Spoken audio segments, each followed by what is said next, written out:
بے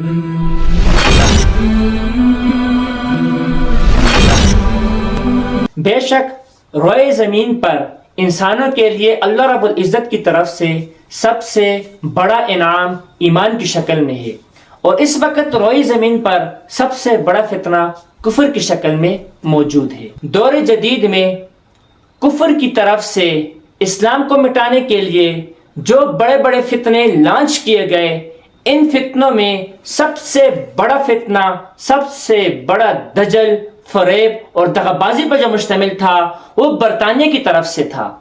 کہ برطانیہ جو کہ اصل میں عیسائی سلطنت تھی، اور عیسائیوں نے جو پے در پے تاریخ میں صلیبی جنگوں میں ان کو شکست فاش کا سامنا کرنا پڑا، اور وہ کبھی بھی میدان میں مسلمان سلاطین کے سامنے جم نہ سکے، اس کا بدلہ لینے کے لیے انہوں نے سب سے پہلے جو مسلمانوں کے خون کے ساتھ ہولی کھیلی، اور جو سب سے بڑا انہوں نے فتنہ امت مسلمہ میں داخل کیا، اس کے ذریعے انہوں نے مسلمانوں کی خلافت کو پارا پارا کر دیا۔ خلافت عثمانیہ کو پارا پارا کرنے سے مسلمانوں کی وہ اجتماعیت ختم ہوئی کہ صرف ایک خلیفۃ المسلمین کے حکم پر مشرق سے مغرب تک تمام امت مسلمہ اور تمام اسلامی ممالک یکجا ایک جھنڈے کے نیچے جمع ہو جایا کرتے تھے۔ مسلمانوں کی وہ اجتماعیت پارا پارا کر دی گئی۔ مسلمانوں کی اس اجتماعیت کو پارا پارا کر دینے کے بعد برطانیہ کے عیسائیوں کو جو سب سے بڑا ایک درپیش مسئلہ تھا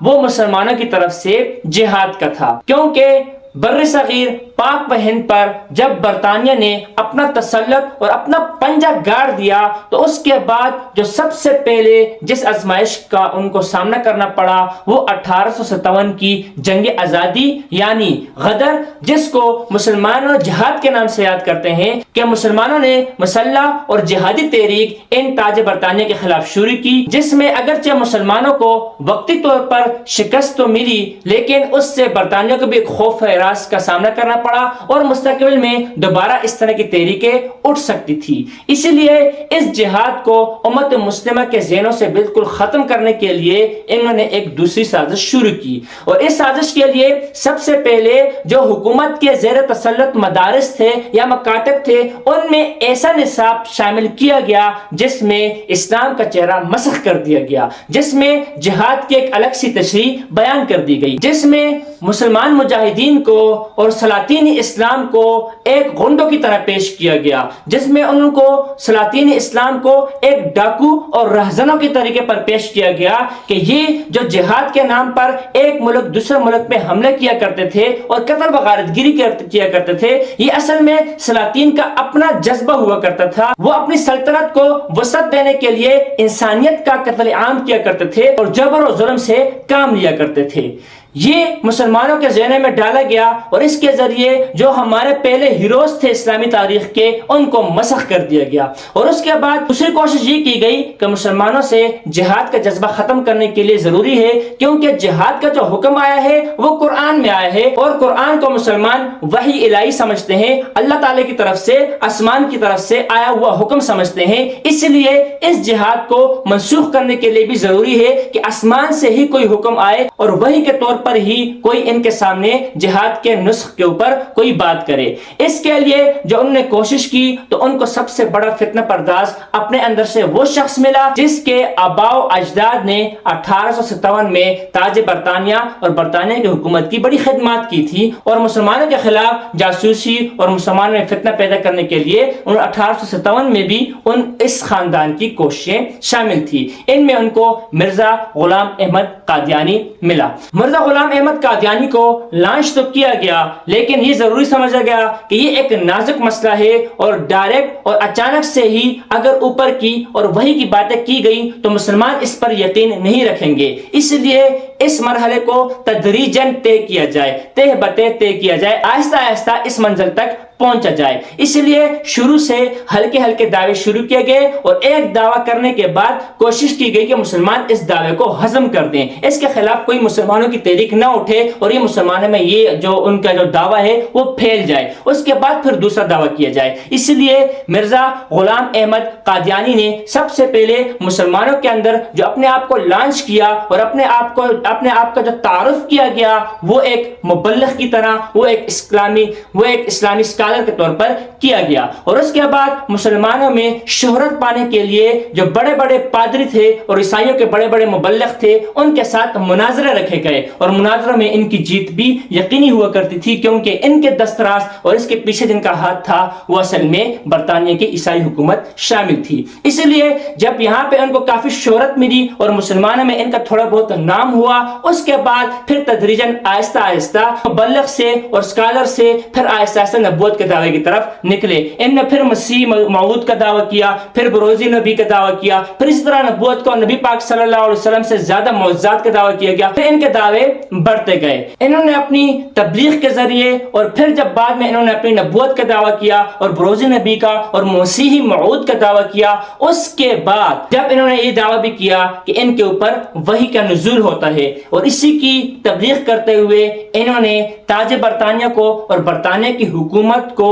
ذل اللہ فی الارض، یعنی اللہ کی طرف سے ہمارے اوپر مسلط ہیں، ان کے خلاف کوئی بھی تحریک چلانا یا جہادی تحریک چلانا یہ بالکل غلط اور باطل ہے. بدقسمتی سے جب بر صغیر پر تاج برطانیہ کا اقتدار ختم ہوتا ہے اور بر صغیر دو حصوں میں تقسیم ہوتا ہے، پاک و ہند، پاکستان اور ہندوستان میں، تو اس وقت پاکستان جو کلمے کی بنیاد پر بنایا جاتا ہے اور کلمے کی بنیاد پر یہ ملک معرض وجود میں آتا ہے، اس کا سب سے پہلا وزیر خارجہ جو ہوتا ہے وہ قادیانی ہی منتخب ہوتا ہے. مسلمان اس پر بروقت منتبہ نہیں ہوتے، جس کی وجہ سے اس ایک حساس پوسٹ پر ایک قادیانی کے ہونے کی وجہ سے پورے ملک میں بڑے بڑے عہدوں پر اور بڑے بڑے نازک عہدوں پر جو ہے قادیانی تعینات ہوتے ہیں. اور جب قادیانی آہستہ آہستہ بڑے عہدوں پر تعینات ہو جاتے ہیں، اس کے بعد وہ ملک پاکستان اور سلطنت اسلامیہ پر اپنی حکومت کے خواب دیکھنا شروع کر دیتے ہیں. اور اس کے لیے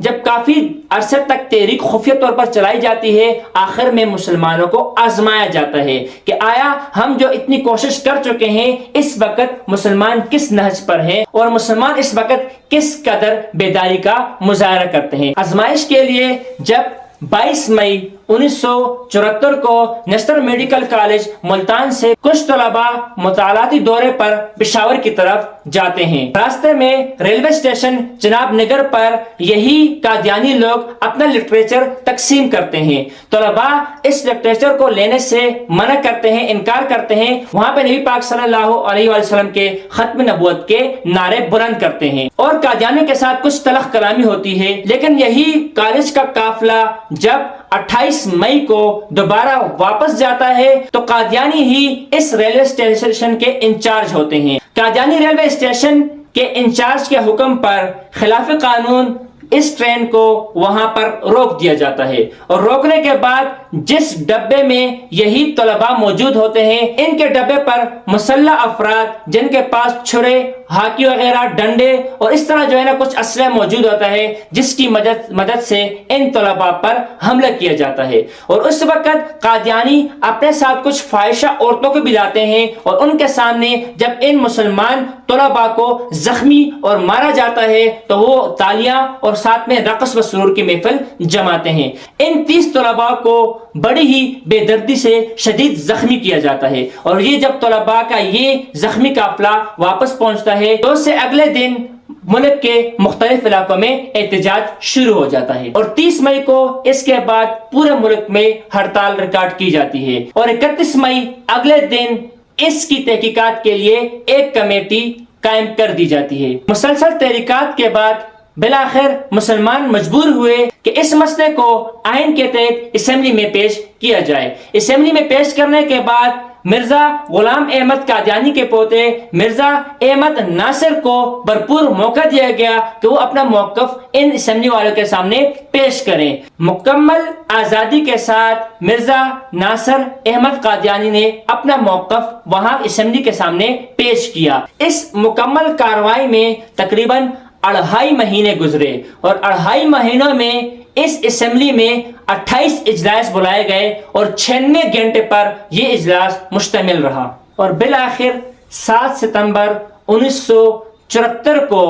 پاکستان کی دستور دفعہ 106 میں قادیانی لاہوری گروپ کو اور دیگر قادیانیوں کو ملک کے آئین کے تحت کافر قرار دیا گیا اور ان کو اقلیتوں میں شامل کیا گیا، اور پاکستان کی دفعہ 260 میں ایک شق کا اضافہ کیا گیا کہ جو بھی خاتم النبیین صلی اللہ علیہ وآلہ وسلم کے بعد کسی کو بھی نبوت کے دعوے دار کو یا کسی بھی مسئلے کو اپنا قائد مانے وہ مسلمان نہیں ہو سکتا۔ قومی اسمبلی سے متفقہ طور پر تمام پارلیمنٹ کی رائے اس کے مطابق رہی، اور جب ووٹنگ ہو گئی تمام اراکین اسمبلی نے متفقہ طور پر اس دستاویزات پر سگنیچر کر دیے، اور متفقہ طور پر اسمبلی سے یہ پاس ہونے کے بعد سینٹ میں اس کو پیش کیا گیا۔ 7:30 بجے سے لے کر 8 بجے تک سینٹ میں جب اس پہ اجلاس ہوا تو مکمل طور پر سینٹ میں بھی تمام کے تمام ووٹ اس دستاویزات کے حق میں آئے اور مخالفت میں کوئی بھی ووٹ کاسٹ نہیں ہوا، جس کے بعد 7 ستمبر رات 8 بجے ریڈیو پاکستان سے یہ خبر نشر کی گئی کہ آئین پاکستان کی روح سے قومی اسمبلی میں قادیانیوں کو کافر قرار دیا گیا ہے، اور آج کے بعد قادیانیوں کا نام اقلیتوں کی لسٹ میں شامل ہوگا، مسلمانوں میں ان کا نام شامل نہیں کیا جائے گا۔